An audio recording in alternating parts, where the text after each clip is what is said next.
definition of racism, well, that's judging another race, you know, judging a class, I guess, or just prejudging someone by their race. Like a female, like she's supposed to be in the kitchen cooking, not like out working or something. That's what I think is sexism. Not liking someone because they're a woman, not liking someone because they're a man. Being afraid of homosexuality. Ableism? I don't even know the answer for that one. I haven't even heard that one before. Ableism? I don't know what that is, honestly. Ableism. I'm not familiar with that word, so couldn't tell you.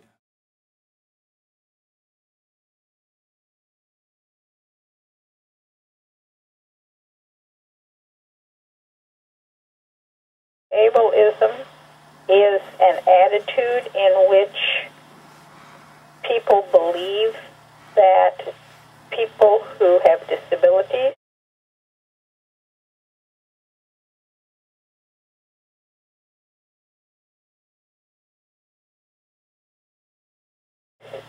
are in some way less and deserving of perhaps fewer rights, are not the same things as non-disabled people. It's akin to sexism, racism, homophobia.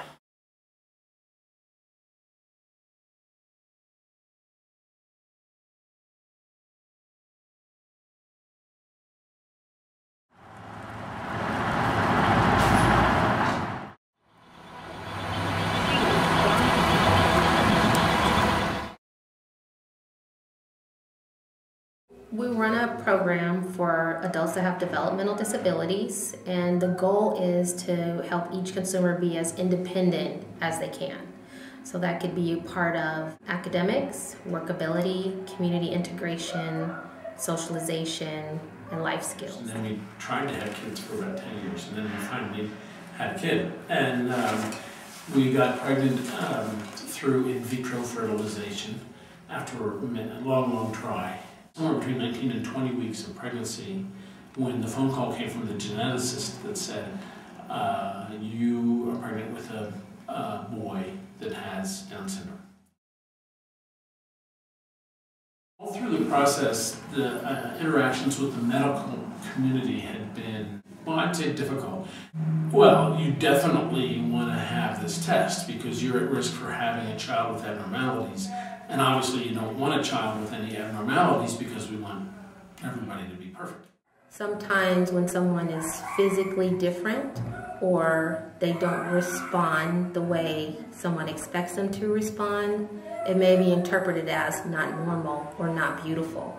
And I think we do live in a society where it's important to be a part of what I call the beautiful people. That's what we want to see. We don't take the time to acknowledge them or see them. The reaction of the medical community is always terrible. And it's like, oh, I'm so sorry. You know, well, you probably want to put the child in an institution because they may not ever walk and they probably can't talk and they are cognitively disabled. And, you know, so there's this general mentality in the medical community that we want our offspring to be perfect.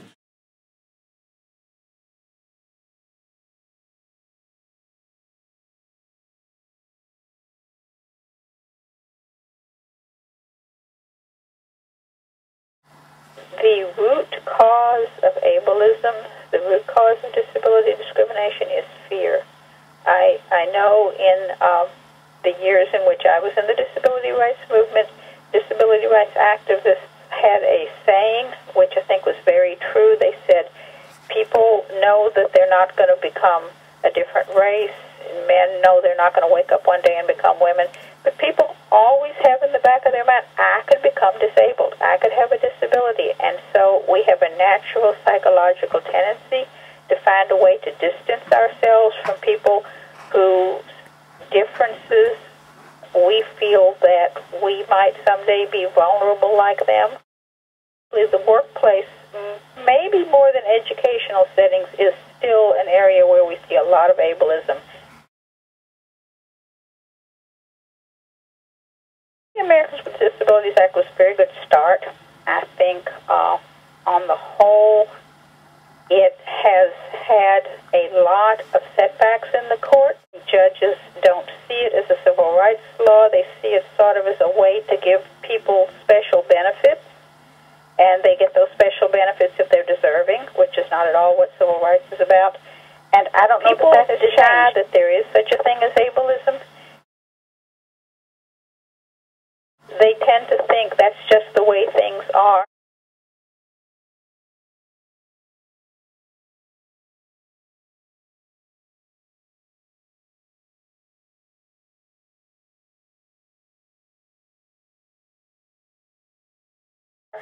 One of the hardest things, I think, to convince non-disabled people of is that their actions against disabled people are actually based on prejudice. They think it's just logical.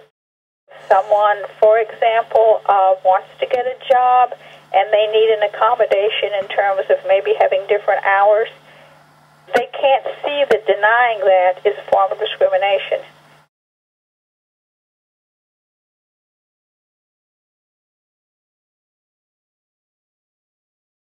And you see this in history. Years ago, before the Civil Rights Movement, there were all sorts of arguments as to why people of color were naturally, they would say, naturally not as intelligent, naturally unable to hold the same kinds of jobs as whites. Now we know that's racism. But back in the day when that was prevalent, people believed that it actually was true.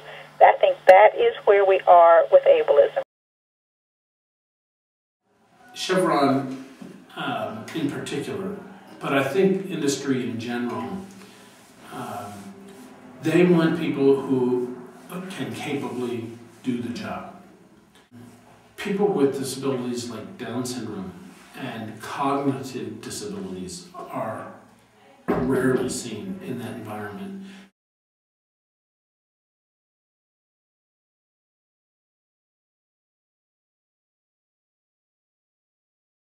What would work for adults with developmental disabilities be able to navigate through the process of finding a job, maybe getting job skills, and ultimately job placement? Because they have all these things set up to help people who don't have jobs, but it's not really tailored or in any way for people who have disabilities.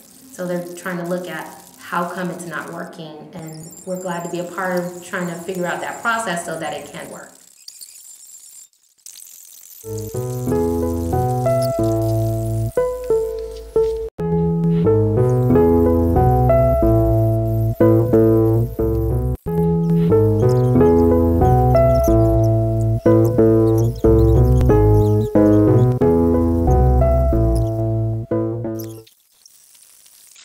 was a woman in New York City who used the public transit lift-equipped buses to go to work.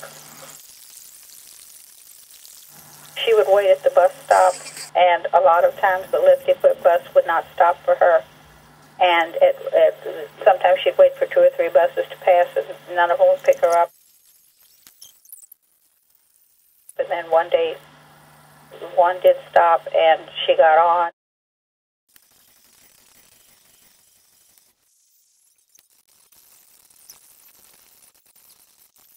And a lady or someone on the bus said something about, it's your fault, you're making the rest of us all late. Why do you have to ride this bus? And they're not invisible, and they don't realize how courage it takes for someone with a disability to you are hurting us, you should go away, you should not make life difficult for normal people. Every person is seen just like anybody else who's supposedly normal, and that they're not invisible, and they are, you know, very aware. So we need to melt the wall.